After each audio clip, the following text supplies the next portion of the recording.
இங்க வந்து யூடியூப் எடுத்துக்கொண்டிருக்கும் எனது உடன்பிறவாத சகோதரர், கூட மட்டும்தான் பிறக்கல, உடன்பிறவாத சகோதரர் குருவேந்தலை சேர்ந்த பாண்டியவர்கள் அவர்களுக்கு வாழ்த்துக்கள். அதுக்கப்புறம் அம்பாள் மீடியா அவர்களுக்கும் நன்றி நன்றி கடந்த வணக்கம். ஏன்னா வந்து இந்த நாட்டுல மட்டும் தமிழர்கள் கிடையாது, வெளிநாட்டிலையும் போய் வேலை பார்க்குறாங்க.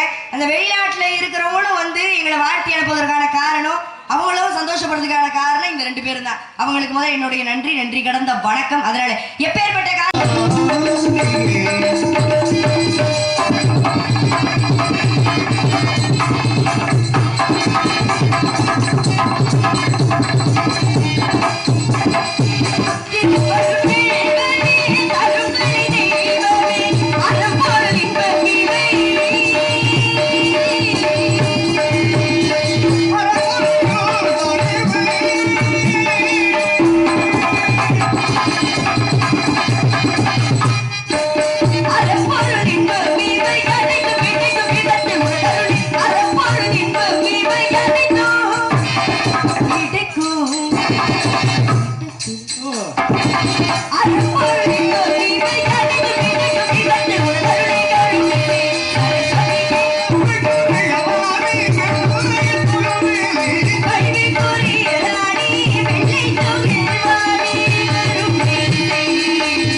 நன்றியும் வணக்கத்தையும் தெரிவித்துக் கொண்டு எனது ஆசானான டி.எம். பாலமுருகன் அவர்களின் பொற்பாதம் பணிந்து என் பணியை தூங்குகின்றேன்.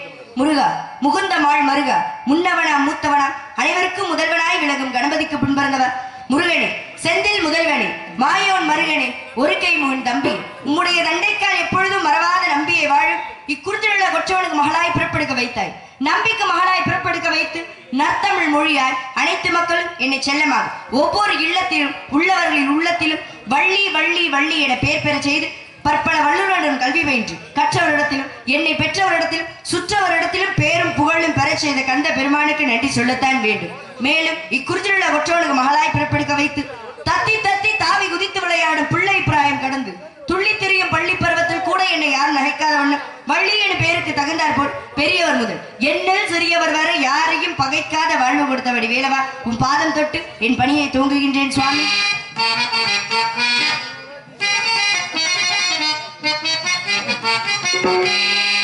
பழனியப்பா, ஞான பழனியப்பா, தமிழ் ஞான பழனியப்பா,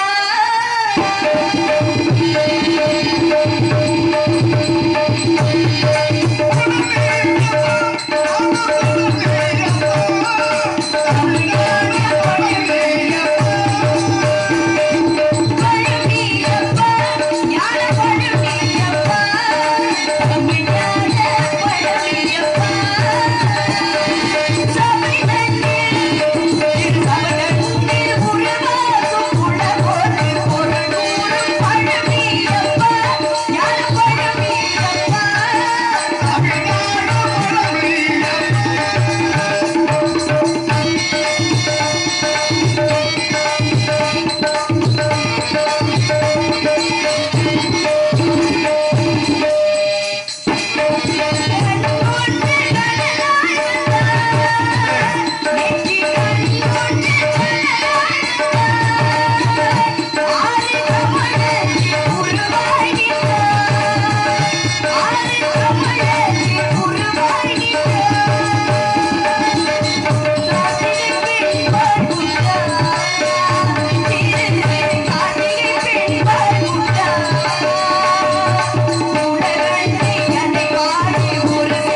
நன்றி கடந்த வணக்கம் வணக்கம் வணக்கம். அருமையான மைச்சட், அருமையான பக்கமேளம். இந்த கேபி சுந்தரம்பாள் பாடுறது மிகப்பெரிய விஷயம். ஆனால் நீங்கள் இந்த இளமையிலே இன்னைக்கு வந்திருக்க பவனி வந்து கொண்டு இருக்கும் நம்ம மீனாட்சி அவர்கள் இந்த பாடலை பாடுறது எனக்கு மிகவும் சந்தோஷமா இருக்கு. மறுபடியும் ஏற்று நன்றி நன்றி, ரொம்ப நன்றி. கைதட்டிய உள்ளங்களுக்கு நன்றி நன்றி கடந்த வணக்கம் வணக்கம் வணக்கம். அருமையான மைக் செட்டு, அருமையான பக்கமேளம், இப்படி ரெண்டும் ஒண்ணு அமைஞ்சாதான் நாடகம் நல்லா இருக்கும். அப்பேற்பட்ட சிறப்பு தந்தனை பணிந்து காரியம் துவங்கியிருந்தாள். காஞ்சியிலே காமாட்சியாகும், மதுரையின் பதியிலே மீனாட்சியாகும், காசியிலே விசாலாட்சியாக விளங்கும் அந்த மதுரை மீனாட்சியின் பொற்பாதத்தை பணிந்து விட்டு நம் பணியை தூங்கும். நம்ம மதுரையை எப்படி ஆட்சி புரிவாளம்மா அப்படின்னா ஒரு ஒரு இடத்துல ஒரு ஒரு மாதிரி ரூபமா இருக்கா. இந்த மதுரையிலே வந்து ரெண்டு ரூபமா இருக்கா. ஒண்ணு சாந்த ஸ்வரூபிணியா, இன்னொன்னு வந்து எப்படி அக்னிகிரீடத்தோட காட்சி தருவாளா. அதே பச்சை நிறத்துல பாத்தீங்கன்னா தெரியும். யாரையாச்சும் ஆண்களை தானே காவலுக்கு வைப்பாங்க, அதுதானே முறை. ஆண் தெய்வத்தை தான் காவல் தெய்வமா வைப்பாங்க. ஒண்ணு கருப்பசாமி அப்படித்தானே வைப்பாங்க. ஆனா வந்து மதுரையில எல்லை தெய்வமா வந்து இருக்கிறது மடப்புற காளி. அப்ப எவ்வளவு சிறப்பு! அப்பேற்பட்ட சிறப்பு அந்த மடப்புற காளிக்கும் இருக்கு, அந்த மீனாட்சிக்கும் இருக்கு. அவளுடைய பிற்பாதத்தை பணிந்து விட்டு, ஏன்னா குப்பையை கூட கோபுரத்தில் வைக்கக்கூடிய சக்தி யாருக்கு இருக்கு அப்படின்னா என் தாய் மீனாட்சிக்கு மட்டும்தான் இருக்கு. அப்பேற்பட்டவன் பிற்பாதத்தை பணிந்து விட்டு பணியை தூங்கும்.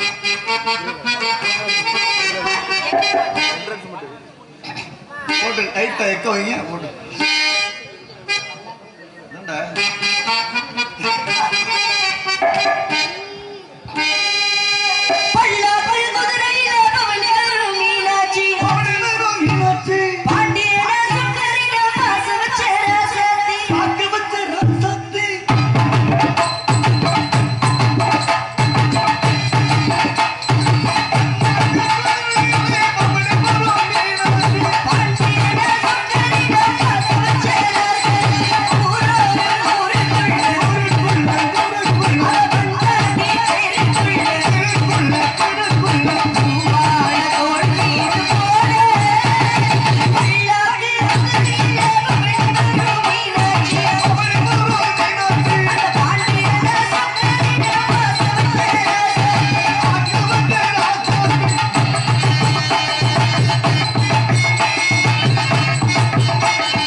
ஈரோடு கௌதம் அவர்கள் எனக்கு அன்பளிப்பு கொடுத்து பெருமை சேர்த்துள்ளார்.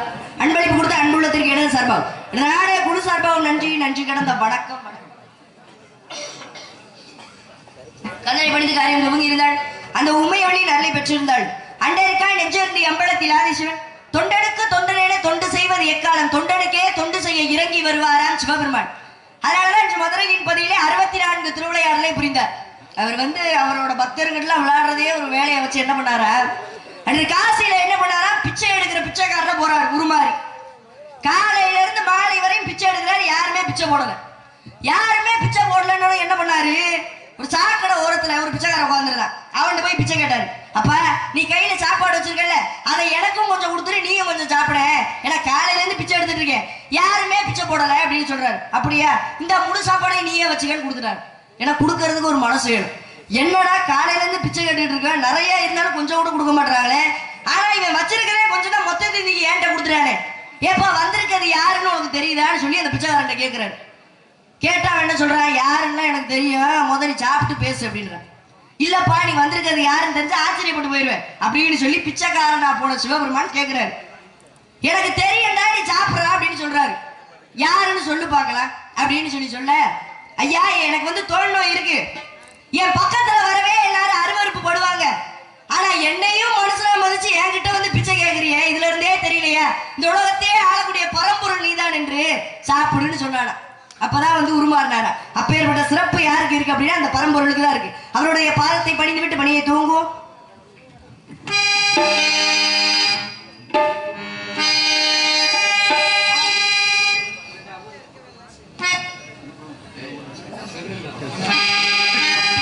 இறைவன்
உள்ளங்களுக்கு நன்றி நன்றி கிடந்த வணக்கம். ஏன்னா எத்தனையோ கலைகள் வந்தாலும் ஆடல் பாடல் நிகழ்ச்சி கரகாட்டம் சொல்லி எத்தனை கலைகள் வந்தாலும் இந்த கலியுகத்திலையும் நாடக கலையை வளர வைத்துக் கொண்டிருக்கும் கிராம பொதுமக்களுக்கும் ரசிக பெருமக்களுக்கும் நன்றி நன்றி கடந்த வணக்கம் வணக்கம் வணக்கம். அந்த பரம்பொருளின் அருளை பெற்றிருந்தால் முல்லை குறிஞ்சி மருதம் நெய்தல் பாலை தேவதளத்தில் குறிஞ்சி நிலத்தை ஆட்சி புரியும் எனது தந்தையின் பெயர் நம்பிராது, தாயார் பெயர் நங்கை மோகினி, எமது பெயர் வள்ளி, எனக்கு உடன் பிறவாத சகோதரர் 7 பேர். 7மே ஆண் பிள்ளைனால மீனாட்சி போல ஒரு பெண் பிள்ளை இல்லைன்ற எங்க அப்பாவுக்கு ரொம்ப நாளா வருத்தம். ஏன்னா எத்தனை ஆண் பிள்ளை இருந்தாலும் மகாலட்சுமி கலாட்சியமா வீட்டுக்கு ஒரு பொம்பளை பிள்ளை வேணும்.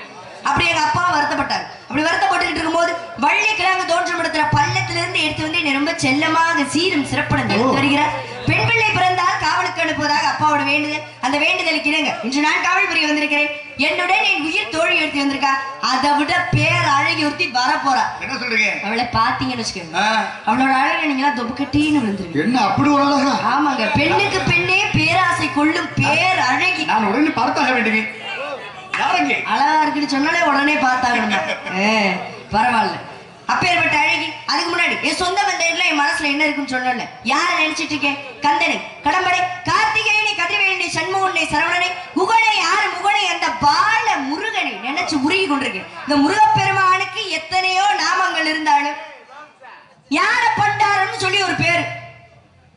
எந்த ஆறுபடை வீட்டுல எங்க ஞான பண்டாரன்னு பேரு? பழனியில. பழனியில தான் ஞான பண்டாரன்னு சொல்லி ஐயாக்கு பேரு.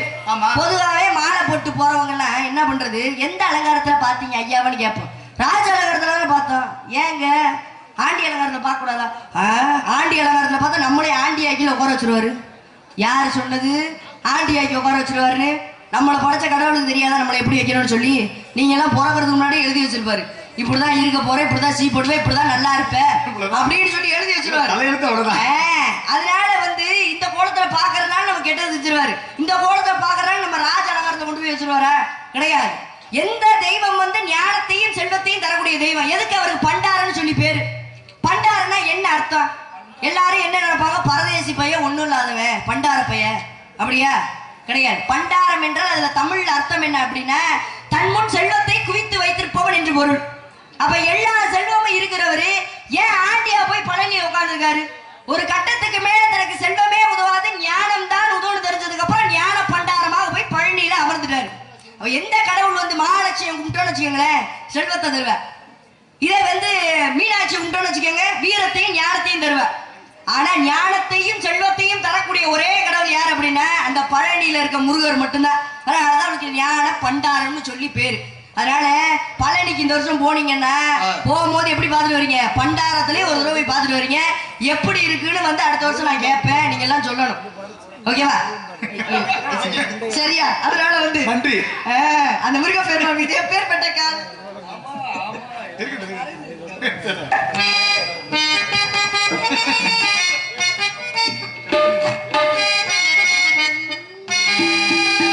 Bye.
நன்றி கைத்தட்டிய உள்ளங்களுக்கு நன்றி நன்றி கடந்த வணக்கம். எல்லா கைத்தட்டலும் பக்கம் மேலத்தை தான் போய் சேரணும். அதனால வந்து பக்கம் மேலத்தே சேரும். ரைட்டு. இப்படி பாடினாதானே எங்களுக்கு வாசிக்க முடியும். இப்படி வந்து மைக் செட் அமைச்சாதான் எனக்கு பாடணும்னு தோணும். இல்ல உண்மையுமே எல்லாமே இன்னைக்கு சிறப்பா அமைஞ்சிருக்கு. இதுக்கு கிராமத்துக்கு சார்பா நன்றி. நன்றி நன்றி. இப்படி மைக் செட் போட்டதுக்கும் இப்படி நாடு பக்த கோடி அன்பு உள்ளதுக்கு நன்றி. அதனால இந்த முருகப்பெருமானை பத்தி இப்படி நினைச்சிட்டு இருந்தால் குறிப்பில்லாமல் பேசக்கூடாது, குறிக்கோள் இல்லாமல் வாழக்கூடாது. இப்படி வாழ்ந்தவர்கள் அனைவருமே அவர்களும் வாழ்ந்தார்கள், மற்றவர்களையும் வாழ வைத்தார்கள். கேட்டாங்க ஐயப்பன் பாட்டு பாட சொல்லி, ஐயப்பன் பாட்டு பாட சொல்லி கேட்டிருக்காங்க. இந்த இருமுடி இருக்குல்லங்க, இருமுடிய முத யாரு எடுத்துட்டு போனது? எனக்கு தெரியாது, சத்தியமா எனக்கு தெரியாது. என்ன இவ்வளவு எத்தனை வருஷமா இருக்கீங்க நாடகம்? இருமுடி எடுத்தது இல்லாம பாத்துப்பாங்க. 10 வருஷம் இருக்குன்னா 30 வருஷம் கூட இருக்கு, 50 வருஷம் கூட இருக்குதா? இருமுடி எடுத்து யாரு எடுத்து போனா எனக்கு தெரியும். இருமுடி வந்து முதல்ல யார் எடுத்துட்டு போனது அப்படின்னா பந்தளராஜனோட மனைவிக்கு தலைவலி, மணிகண்டனை கொல்லணும்ன்றத நோக்கமே யார ஐயப்பன. அப்ப என்ன பண்றாங்க, இந்த தலைவலி சரியாகணும்னா காட்டுக்கு போய் புலிப்பால் எடுத்துட்டு வான்னு சொல்லி வேணுமே சொல்லி அனுப்பிச்சிடுறாங்க. ஏதா இவனை கொல்லணும்னு சொல்லி. அவரும் என்ன பண்றாரு, இப்படி அம்மாவுக்கு சரியாகணுமே அதனால போய் புலிப்பால் எடுத்துட்டு வரதுக்காக போவோம் அப்படின்னு சொல்றாரு. பந்தளராஜனுக்கு மனசு ரொம்ப கஷ்டமா இருக்கு. ஐயா என் பிள்ளைய அப்படி அனுப்புறனே, வளர்ப்பு தந்தையாக இருந்தாலுமே மனசு கஷ்டப்படுறாரு. அதனால என்ன பண்ணுவோம், காட்டுக்குள்ள போகும்போது தின்பண்டங்கள் எல்லாம் கொடுத்து விடணும், அது கெட்டு போயிடக்கூடாது. அதனால நெய்யினால செய்யப்பட்ட தின்பண்டங்களை கொடுத்துருவோம்னு சொல்லி நெய்னாலேயே செய்யப்பட்டதை ஒரு முடியில கட்டுறாரு. ஒரு முடியில நெய்யினால செஞ்ச பண்டங்களை கட்டிடுறாரு. இன்னொன்னு ஒரு பெரிய சிவன் பக்தர். அதனால வந்து சிவனோட அவதாரமாவே இருக்கக்கூடியது என்ன அப்படின்னா இந்த தேங்காய்னு சொல்லக்கூடியது. இந்த தேங்காவை என்ன பண்ணாரா, இன்னொரு முடியில கட்டிட்டாரா. எதுக்கு, அவருக்கு துணையாக அந்த சிவபெருமான் இருக்கட்டும்னு சொல்லி அந்த தேங்காவை இன்னொரு முடியில கட்டிட்டாரு. இந்த 2 முடியும் ஒன்னா கட்டி இருமுடியா தலையில தூக்கி வைக்கிறாரு. யாரு தலையில, அந்த மணிகண்டரோட தலையில. இப்ப முதல்ல யாரு வந்து எடுத்துட்டு போனா இருமுடிய அப்படின்னா அந்த ஐயப்பன் தான் முதல்ல எடுத்துட்டு போனாரு இருமுடிய. அதனாலதான் வந்து தேங்காயில நெய் ஊத்தி கொண்டு போவோம். இதுக்காக, இந்த காரணத்துக்காக தான் அப்பேற்பட்ட சிறப்பு இருக்குது. அவருடைய பாதத்தை பணிந்து விட்டு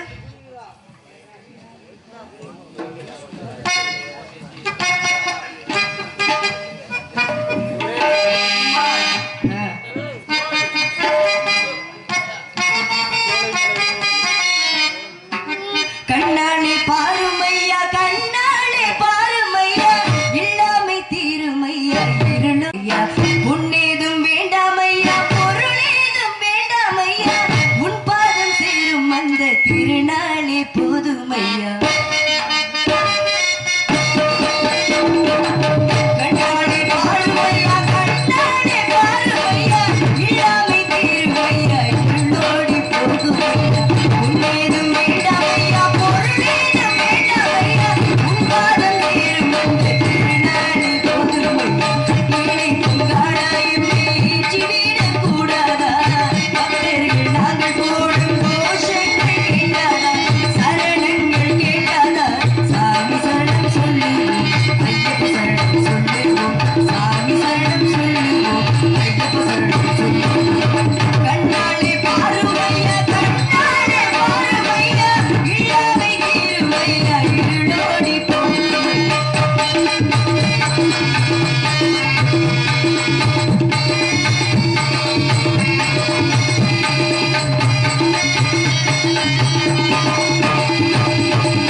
அப்படியா சொல்லி கொடுக்குறீங்களா?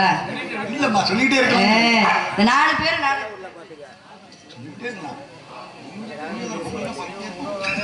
ஆலத்தூர் சுரேஷ் அவர்கள் எனக்கு அன்பளிப்பு கொடுத்து பெருமை சேர்த்துள்ளார். அன்பளிப்பு கொடுத்து அன்புள்ளத்திற்கு இடது சார்பாகும் இந்த நாடக குழு சார்பாகவும் நன்றி நன்றி கடந்த வணக்கம். 50 விலைவாசி ஏறி போச்சு. இருக்கட்டும், உங்க கை தட்டினாலே அதை விட சந்தோஷம் வேற என்ன இருக்கு. அதனால வந்து இந்த 4 பேர் நாடகத்துக்கு முக்கியம். யார் 4 பேரு? இந்த 4 பேர் பக்கம் மேடம் மாதிரி உங்களை 4 பேர் பார்க்கும்போது எனக்கு ரொம்ப சந்தோஷமா இருக்கு. இந்த சில 4 பேரை பார்த்தா வச்சுக்கோங்களேன் ஒரு பயமா இருக்கும். எந்த 4 பேரு? இந்த ஊருக்குள்ள 4 பேர் 4 விதமா பேசுவாங்களே. 4 பேர் என்ன பண்றது? 4 பேர் தான் என் கையில கிடைக்க மாட்டேங்கிறாங்க. பேச்சு மட்டும் காதுக்கு வருது. நேர்ல வந்தாங்கன்னா அந்த தோலை மட்டும் அப்படி உரிச்சு எடுத்து தூக்கி போடலாம். பண்ணக்கூடாது அப்படி இல்ல. அதுக்காக தான் சொல்லி வச்சாங்க. அப்படிலாம் கோவப்படக்கூடாதுன்னு ஒரு கதை சொல்லி வச்சாங்க. என்ன அப்படின்னா ஒரு மன்னர் என்ன பண்ணாரா, தினமும் அன்னதானம் போடுறதா நல்லா கவனிக்கணும். தினமும் அன்னதானம் போடுறதா அந்த மன்னரோட வேலை. தினமும் அன்னதானம் போடுவார. ஒரு முறை அன்னதானத்துக்கான ஏற்பாடு நடந்துட்டு இருக்கு. ஒரு கழுகு என்ன பண்ணுச்சா, பாம்பை குத்திட்டு வானத்துல போச்சா. பாம்பை குத்திட்டு போகும்போது என்ன ஆகுது, அந்த பாம்போட விஷம் அந்த சாப்பாட்டுல விழுந்துருது. அதை சாப்பிட்டு 2 பேர் செத்து போயிடுறாங்க. இந்த மன்னருக்கு மனசு கஷ்டமா போயிருது. ஐயப்பா, நம்ம போட்ட சாப்பாட்டுனாலதான் 2 பேர் இறந்து போயிட்டாங்க. இனிமே அன்னதானமே போடக்கூடாது அப்படின்ற முடிவுக்கு வந்துட்டாரு. அப்ப என்ன பண்றாங்க அப்படின்னா, கொடுத்த கை நிக்காது. இந்த பேச்சு மாற மாற மாற என்ன பண்ணாரு, திரும்பவும் அன்னதானம் போட ஆரம்பிச்சிட்டாரு அந்த மன்னர். அதனாலதான் திண்ணை கட்டி வச்சிருப்பாங்க வீட்டுல. எதுக்காக? அதீத வெயில் இருந்துச்சு அப்படின்னா அங்க உட்காந்துட்டு போவாங்க மக்கள். அதனால அப்படி திண்ணை கட்டி வச்சிருப்பாங்க. அப்ப அந்த திண்ணையில 4 பேர் உட்காந்துருக்காங்க. வயதான 2 பேர் அந்த பக்கமா இருந்து வந்திருக்காங்க ரொம்ப பசியோட. வந்து என்ன சொன்னாங்களா, அப்பா இங்க ஒரு மன்னர் வந்து சாப்பாடு போடுறதா அன்னதானம் போடுறதா கேள்விப்பட்டோம். அன்ன சத்திரம் எங்க இருக்குன்னு சொல்லுப்பான்னு சொல்லி கேட்க அவங்க சொல்றாங்க, நேரா போய் வலது பக்கமா திரும்புங்க, மன்னர் அங்கதான் அன்னதானம் போடுறாரு, போய் சாப்பிடுங்க, சாப்பிட்டா செத்து போயிருவீங்க. ஏன்னா சாப்பிடுறதே உயிர் வாழ்றதுக்காக. சாப்பிட்டா செத்து போயிருவோம். அங்க போய் யாராவது சாப்பிடுவாங்களா? சாப்பிட மாட்டாங்க. இப்ப இந்த பசினாலேயே அந்த 2 பேர் வயதானவங்க இறந்து போயிட்டாங்க. மேல போகும்போது பாவ கணக்கு எழுதுறோம்ல, யாருனால இவன் செத்து போனா, இப்ப பாவ கணக்கு எழுதுறேன். அப்ப சித்திரகுப்தன் கேட்கிறாரு யமதர்மன்ட்ட, இந்த பாவ கணக்கை யார் மேல போடலாம்? அந்த கழுகு மேல போடுவோமா பாவ கணக்குன்னு சொல்லி கேட்கிறாங்க. அந்த கழுகு என்னடா பண்ணுச்சு, அதுவே வந்து பசியோட வேட்டையாடிட்டு போயிட்டு இருக்கு, அது மேல பாவ கணக்கு போட வேணாம். அப்ப அந்த பாம்பு மேல போடுவோம், பாம்பு மேல போட்டா சரியா வரும்னு சொல்ல, அதுவே உயிர் தப்பிக்க முடியாம தெரியாம கக்கிருச்சு விஷத்தை, அது மேல போட வேணான்றாரு. அப்ப அந்த மன்னருக்கு போடுவோமா பாவ கணக்க, அவர் தானே அன்னதானம் போட்டாரு அப்படின்னு சொல்ல, ஏன்னா அன்னதானம் போடுற எவ்வளவு ஒரு நல்ல விஷயத்த செஞ்சுட்டு இருக்காரு. கர்ணன் எல்லா தானமும் செஞ்சா. ஆனா கர்ணனே செய்யாத தானம் எது அப்படின்னா அன்னதானம் தான். அது எங்க போய் தெரிஞ்சிச்சு? சொர்க்கத்துக்கு போய் தான் தெரிஞ்சு அவனுக்கு செத்ததுக்கு அப்புறம். ஐயோ இப்படி ஒரு தானத்தை பண்ணாம விட்டுருவேன். அந்த அன்னதானம் பண்ற அந்த மன்னர் மேல வந்து எதுக்கு போடுற வேண்டாம். அப்ப யாரு மேல போட்டா பாவங்களுக்கு சரியா இருக்கும் நீங்களே சொல்லுங்க அப்படின்னு சொல்லி யமதர்மன் சித்திரகுப்தன் கேட்கிறாரு. அப்பதான் அந்த யமதர்மன் சொன்னாரா, இந்த நாட்டுக்கும் பிரோஜனம் இல்லாம வீட்டுக்கும் பிரோஜனம் இல்லாம திண்ணையில உட்காந்து பேசிட்டு இருந்தான் பாரு, எதுக்கும் பிரோஜனம் இல்லாம அந்த 4 பேர், அந்த 4 பேர் மேல போடு பாவ கணக்கே சரியா வரும் அப்படின்னு சொல்லி சொன்னாரு. பேசுறவங்க பேசிக்கிட்டே தான் இருப்பாங்க. அவங்களோட வாயை நம்மளால மூடவே முடியாது. இந்த உலகம் வந்து வாழ்ந்தாலும் பேசும், தாழ்ந்தாலும் பேசும், பேசிக்கிட்டே தான் இருக்கு. பாட்டு இருக்கு, பாட்டே இருக்கு, அப்படி இருக்கு இல்லையா? ஏன்னா வந்து அதனாலதான் சொல்லி வச்சாங்க, இந்த முத்துக்குமாரோட மையன் நல்லா வந்துட்டான்னு வச்சுக்கோங்களேன், வெளிநாட்டுக்கு போய், நான் தான் சொன்னேன்ல அந்த பையன் நல்லா வந்துருவான் வெளிநாட்டுக்கு போய், அவன் முகமே அப்படி இருந்துச்சு அமைப்பா, அதனால நல்லா வந்துருவான். ஒருவேளை வந்து அவன் போன வேலை சரியில்லாம திரும்ப வந்துட்டான்னு வச்சுக்கோங்களேன், உன் முகரகட்டையை பார்த்து அன்னைக்கு தான் நான் சொன்னேன்ல உனக்கு இந்த வேலை எல்லாம் சரிப்பட்டு வராது, கேட்க வேண்டியதானே அப்படின்னு அப்படி சொன்ன வாய் தான் இப்படின்னு சொல்லும். அதனால வந்து உங்கள் இலக்கு எதுவோ அதை நோக்கி ஓடிக்கொண்டே இருக்கணும். யாரு என்ன பேசுறாலும் காதுல வாங்கவே கூடாது. பேசுறவங்க எல்லாம் வந்து நம்ம போய் பார்க்க போறது கிடையாது. நமக்கு எதுன்னு சரிப்படுதோ அதை மட்டும் தான் செய்யணும். அதனால சொல்லிக்கொண்டு நான் போய்கிட்ட என்னோட இலக்கு எதுன்னு நீங்க நினைக்கிறீங்க? என்ன? எந்த இலக்குமே கிடையாது. ஆமா, காவலுக்கு வந்திருக்கேன். காவலுக்கு எங்க அப்பா அனுப்பிச்சுட்டாருன்னு சொல்லி காவலுக்கு வந்திருக்கேன். ஆனா காவலுக்கு வந்த இடத்துல எனக்கு காதல் வந்து விட்டது. ஏனண்ணா? அதுதான் இலக்கா? இல்ல, நான் முடிச்சுட்டேன். என்னோட பெரிய இலக்கா நினைக்கிறது என்னோட ரசிகரோட கைத்தட்டணும், இன்னும் 100 ரசிகர் மன்றம் எனக்கு வைக்கணும். அப்படி வைக்காம அந்த நாடகத்தை விட்டு நிக்கவே மாட்டேன்னு சொல்லி ஒரு சபதம் எடுத்திருக்கேன். உங்க எல்லாருக்குமே என்ன பிடிக்கணும்ன்றத என்னோட ஆசை. உங்களுக்கு பிடிச்ச மாதிரி தொழில் பண்ணுன்றத என்னோட இலக்காக நான் நினைச்சு முயற்சி வந்திருக்கேன். அதனால வந்து சொல்லி கொண்டு காதலிக்கிறேன்னு சொல்ற. ஏன் நான் கோவப்பட்டீர்கள்? அப்ப 7 அத்தைகள் அவர்களுக்கு என்ன பதில் சொல்ல போகிறீர்கள்? கம்மியா சொல்றேன். சரி இருக்கட்டும். அதனால வந்து காதலிக்கிறேன்னு சொன்னேன்ல, அந்த முருகரை தாங்க காதலிக்கிறேன். எப்பேற்பட்ட ஆமா எப்பேற்பட்ட காதல்னு சொல்லி முடிச்சுட்டு நான் எதுக்காக காதலிக்கிறேன் நீங்க எல்லாரும் தெரிஞ்சுக்கணும்.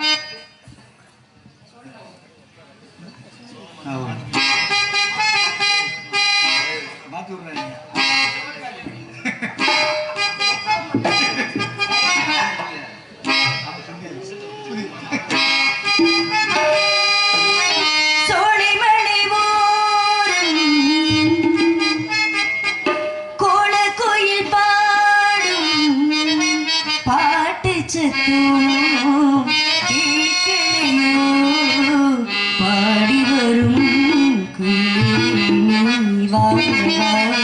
தேடி வரும்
என்னோட காதலு காதலிக்கிறேன்னு சொன்னா நீங்களா கோவப்பட்டீங்களே, ஏன் கோவப்படுறீங்க? ஆனா இப்ப அண்ணன் கோவப்பட மாட்டேன். அண்ணே நான் யாருக்காக காதலிக்கிறேன் முத கேளு. என்னதா? உங்க எல்லாருக்காக தான் காதலிக்கிறேன். அதுல எனக்கு ஒரு நல்ல உங்க எல்லாருக்காகவும் எனக்கு மட்டும் ஒரு நல்ல விஷயம் இருக்கு. என்னதுண்ணே? தங்கச்சி காதலிச்சு கல்யாணம் பண்ணி போனா தானே அண்ணன் கல்யாணம் பண்ண முடியும். இல்ல நான் கல்யாணம் பண்ண கல்யாணம்டா உனக்கு. ஏன் எங்க அண்ணன் அப்படி சொல்றீங்க? அவருக்கு ராசி இருக்கு பண்றாரு, உங்களுக்கு என்ன? அதனால வந்து நான் வந்து இங்க பாருங்க, சொல்றது கேளுங்க. நாளைக்கே முருகருக்கு எனக்கும் கல்யாணம் நடந்துருச்சுன்னு வச்சுக்கோங்க. நீங்க எல்லாரும் என் கல்யாணத்துக்கு வந்தீங்கன்னா உங்க எல்லாரும் கையிலயும் ஓடு கொடுத்து அனுப்புவேன். ஓடு கொடுத்து அனுப்புறேன்னு கை தட்டு அனுப்புறேன். நல்ல மனுஷன். ஓடு கொடுத்து அனுப்புறா திருவோட பிச்சை எடுக்கிறதுக்கா கிடையாது. அவ்வளவு சீக்கிரமா உங்களை எங்க கொண்டு போய் நான் பாடுவேன் கிடையாது. அந்த ஓடு கிடையாதுங்க. சிதம்பரத்துல 21,600 தங்க ஓடுகள் இருக்கு. அந்த ஓட்டுல ஒன்னொன்னா நான் கொடுப்பேன், நீங்க எல்லாம் பொழைச்சுப்பீங்க. எவ்வளவு நல்ல மனசு எனக்கு. ஏதா தங்கச்சி ஜெயிலுக்கு போயிருவீங்களா? நீங்க பாட்டுக்கு கொடுத்துட்டு போயிருவீங்க. அது இந்து சமய அறநிலைக்கு சொந்தமானது. அப்படி கிடையாதுல்ல. நம்ம குடும்பத்துல பொண்ணு எடுத்துட்டா மாப்பிள்ளைய கொண்டு போய் எங்க நிப்பாடுவோம்? நடுத்தர நிப்பாடுவோமா? ஏன் உங்களை எங்க நிப்பாடுங்க? நீங்களும் மாப்பிள்ளை தானே, உங்களை எங்க நிப்பாடுங்க? நல்லா தானே இருக்கீங்க. சும்மா இருங்க. அதனால எத்தனை வயசுல காதலிச்சேன் தெரியுமா? எனக்கு 5 வயது. அரியா பருவத்தில் எனக்கு வாழ்வு தருவேன் என்று வரம் கொடுத்த அந்த வடிவேலனை 5 வயசுல இருந்து காதலிச்சிட்டு இருக்கேன். உங்கள மாதிரி காதல் கிடையாது. புனிதமான காதல், தெய்வீகமான காதல். கட்டுனா அவர்தான் கட்டுவேன், இல்லனாலும் அவர்தான் கட்டுவேன். ஒத்த காலில் இல்லனாலும் அவர்தான் கட்டுவேன். ஏன்னா காதலிச்சவரே கரம் பிடிக்க வேண்டும் நான் ஒரு குறிக்கோளோட வாழ்ந்துகிட்டு இருக்கேன். அதனால எப்பேற்பட்ட காதல் இங்க வந்து யூடியூப் எடுத்துக்கொண்டிருக்கும் எனது உடன்பிறவாத சகோதரர், கூட மட்டும்தான் பிறக்கல, உடன்பிறவாத சகோதரர் குருவேந்தலை சேர்ந்த பாண்டியவர்கள் அவர்களுக்கு வாழ்த்துக்கள். அதுக்கப்புறம் அம்பாள் மீடியா அவர்களுக்கும் நன்றி கடந்த வணக்கம். ஏன்னா வந்து இந்த நாட்டுல மட்டும் தமிழர்கள் கிடையாது, வெளிநாட்டிலையும் போய் வேலை பார்க்குறாங்க. அந்த வெளிநாட்டுல இருக்கிறவங்களும் வந்து எங்களை வாழ்த்தி அனுப்புவதற்கான காரணம், அவங்களும் சந்தோஷப்படுறதுக்கான காரணம் இந்த 2 பேரும் தான். அவங்களுக்கு முதல் என்னுடைய நன்றி கடந்த வணக்கம். அதனால எப்பேற்பட்ட காதல் என்னுடைய காதல்னு சொல்லி முடிச்சுட்டு தோழியை போய் சந்திக்க வேண்டும். ஆமா